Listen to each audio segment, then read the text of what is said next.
Dears, welcome to our channel. ഇന്ന് നമ്മൾ ഈ ഒരു ഫോട്ടോ ഫ്രെയിം ആണ് റെഡിയാക്കാൻ പോകുന്നത്. അപ്പോൾ ലാസ്റ്റ് മിനിറ്റ് ഗിഫ്റ്റ് ഓപ്ഷൻസ് ഒക്കെ എങ്ങനെ ചെയ്യുന്ന കൺഫ്യൂഷൻ അനുസരിക്കുന്നവർക്ക് ഇതൊരു യൂസ്ഫുൾ ആയിട്ടുള്ള വീഡിയോ ആയിരിക്കും. കാരണം നമ്മൾ വളരെ പെട്ടെന്ന് തന്നെയാണ് ഈ ഒരു ഐറ്റം ചെയ്തെടുത്തത്. ഇതിന് നമുക്ക് കാർഡ്ബോർഡും ക്ലേ ഉണ്ടെങ്കിൽ ഈസി ആയിട്ട് ചെയ്യാവുന്നതാണ്. ഞാൻ ഇച്ചിരി സ്ട്രോങ് ആയിട്ട് ഇരിക്കാൻ വേണ്ടിയിട്ട് ഒരു മൾട്ടി ബോർഡാണ് ഇവിടെ എടുത്തത്. അപ്പോൾ ഫസ്റ്റ് നമ്മൾ ബാക്ക്ഗ്രൗണ്ടിൽ വെക്കാനുള്ള ഫ്രെയിമിന് നമ്മൾ ഫോട്ടോ വെച്ചതിന് ശേഷം അതിന് ചുറ്റും ഒരു 2 സെന്റിമീറ്റർ കൂടി ആഡ് ചെയ്ത് 4 സൈഡും 2 സെന്റിമീറ്റർ കൂടി ആഡ് ചെയ്തിട്ടാണ് കട്ട് ചെയ്തെടുത്തത്. അതിനുശേഷം ഫ്രണ്ടിൽ വെക്കാനുള്ള 4 പീസും നമ്മൾ ആ ഒരു മെഷർ നോക്കി കട്ട് ചെയ്തെടുക്കുക. ഓക്കെ, അങ്ങനെ അറേഞ്ച് ചെയ്ത് നോക്കുക കറക്റ്റായിട്ട് ഒന്ന് വെച്ചിട്ട് ഫ്ലെക്സ് സ്റ്റിക്ക് വെച്ച് സ്റ്റിക്ക് ചെയ്ത് കൊടുക്കുന്നുണ്ട്. അപ്പോൾ നമ്മൾ കാർഡ്ബോർഡാണ് എടുക്കണമെങ്കിൽ ഈസി ആയിട്ട് ഫെവി ബോണ്ട് അല്ലെങ്കിൽ ഗ്ലൂ ഗൺ ഒക്കെ വെച്ചിട്ട് സ്റ്റിക്ക് ചെയ്യാം.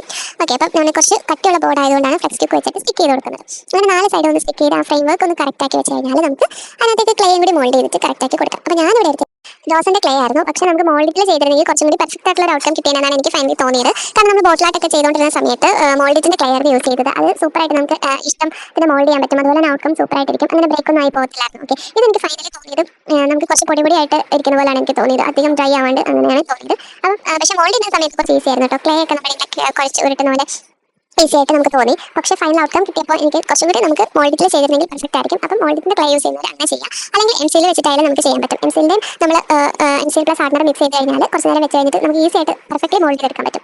അത് നമ്മൾ കുറച്ച് ഡിസൈൻസ് കൊടുക്കുന്നുണ്ട്. ഫ്ലവേഴ്സും ലവിൻ്റെ ഡിസൈനും ഒക്കെയാണ് കൊടുത്തിരുന്നത്. പിന്നെ കുറേ അഴിച്ചുപണിയൊക്കെ നടത്തി അവിടെ ഇവിടെയൊക്കെ സാധനങ്ങളൊക്കെ മാറ്റി മറിച്ചൊക്കെ വെച്ച് ഫൈനലായിട്ട് നമ്മൾ ഇങ്ങനെ ഫിക്സ് ചെയ്തിട്ടുണ്ട്. അതിനുശേഷം കളർ കൂടി കൊടുക്കുന്നുണ്ട്. നമ്മൾ യൂസ് ചെയ്തത് പിങ്കും റെഡും മാത്രമായിരുന്നു കേട്ടോ. അപ്പോൾ നമ്മൾ മിനിമലായിട്ട് ചെയ്തെടുക്കാനാണ് വിചാരിച്ചത്. അതുകൊണ്ട് പിങ്ക് കളർ ഫുൾ ആ ഒരു ഫ്രെയിമിനും കൊടുത്തിട്ടുണ്ടായിരുന്നു. പിന്നെ റെഡ് വെച്ചിട്ട് നമ്മൾ ഫ്ലവേഴ്സും ഒക്കെ ഒന്ന് ഹൈലൈറ്റ് ചെയ്ത് കൊടുത്തിട്ടുണ്ടായിരുന്നു.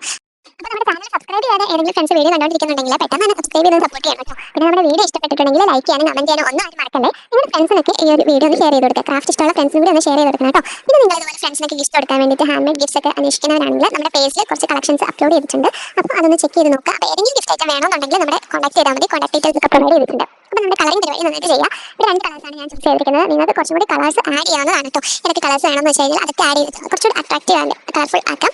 പിന്നെ നമുക്ക് ഇതിലേക്ക് ഇനി ഈ ഫ്രെയിം രണ്ടും കൂടി ഒന്ന് ജോയിൻ ചെയ്ത് കൊടുക്കാനുണ്ട്. അതുപോലെ തന്നെ ഫോട്ടോയും കൂടി ഒന്ന് ഇൻസേർട്ട് ചെയ്ത് കൊടുക്കാനുണ്ട്. അപ്പോൾ കളറിംഗ് പരിപാടി കഴിഞ്ഞാൽ നമ്മൾ ഫ്രണ്ടിലത്തെ ഫ്രെയിമും ബാക്കിലത്തെ ഫ്രെയിമും കൂടി ഇടയ്ക്ക് ഒരു ഗ്യാപ്പ് ഇട്ടിട്ട് സ്റ്റിക്ക് ചെയ്ത് കൊടുക്കാം. ആ ഗ്യാപ്പിന് വേണ്ടിയിട്ട് നമ്മൾ ഈ ഒരു എന്താ പറയുക ഫ്രെയിമിൻ്റെ പീസ് തന്നെയാണ് യൂസ് ചെയ്യുന്നത്. മൾട്ടിബോർഡിൻ്റെ 3 പീസസ് കേട്ടോ. 4 വേണ്ട, ഒരു സൈഡ് നമ്മൾ ഓപ്പൺ ആക്കി ഇടണം. കാരണം നമുക്ക് ഫോട്ടോ വെക്കാൻ വേണ്ടിയിട്ട്.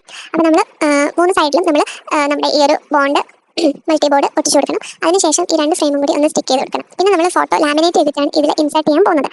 ലാമിനേറ്റ് ചെയ്തിട്ട് ചെയ്യാം, അല്ലാണ്ട് നമുക്ക് ഫോട്ടോ വെക്കാം കേട്ടോ. അപ്പോൾ നമ്മൾ 4 സൈഡ് ഒന്ന് സ്റ്റിക്ക് ചെയ്ത് കൊടുക്കുന്നുണ്ട്. സ്റ്റിക്ക് ചെയ്ത് കൊടുത്തതിന് ശേഷം നമ്മൾ 2 ഫ്രെയിമും കൂടി ഒന്ന് ഒട്ടിച്ചു കൊടുക്കണം. പിന്നെ ഫ്രെയിമിൻ്റെ ബാക്ക്ഗ്രൗണ്ട് ഒന്ന് കളർഫുൾ ആക്കാൻ വേണ്ടിയിട്ട് നമുക്ക് പെയിന്റ് ചെയ്ത് കൊടുക്കാം. ഇല്ലെന്നുണ്ടെങ്കിൽ പാറ്റേൺ ഷീറ്റ് വേണമെങ്കിൽ വെച്ച് കൊടുക്കാം. ഞാനിവിടെ പാറ്റേൺ ഷീറ്റാണ് ഇൻസേർട്ട് ചെയ്ത് കൊടുത്തത്. പിന്നെ ഗ്ലൂ ഗൺ വെച്ച് സ്റ്റിക്ക് ചെയ്തിട്ട് ആ 2 ഫ്രെയിമും കൂടി ഒന്ന് ജോയിൻ ചെയ്ത് കൊടുക്കുന്നുണ്ട്. മുകളിലത്തെ പോർഷനിൽ നമ്മൾ ഗ്യാപ്പ് കൊടുക്കുക ഫോട്ടോ ഇൻസേർട്ട് ചെയ്യാൻ വേണ്ടിയിട്ട്. അപ്പോൾ നമ്മൾ ഏകദേശം ഫ്രെയിം വർക്കൊക്കെ കംപ്ലീറ്റ് ചെയ്ത് ഇനി ഫോട്ടോ കൂടി ഇൻസേർട്ട് ചെയ്താൽ മതി. അപ്പോൾ അത്രേ ഉള്ളൂ. Bye bye.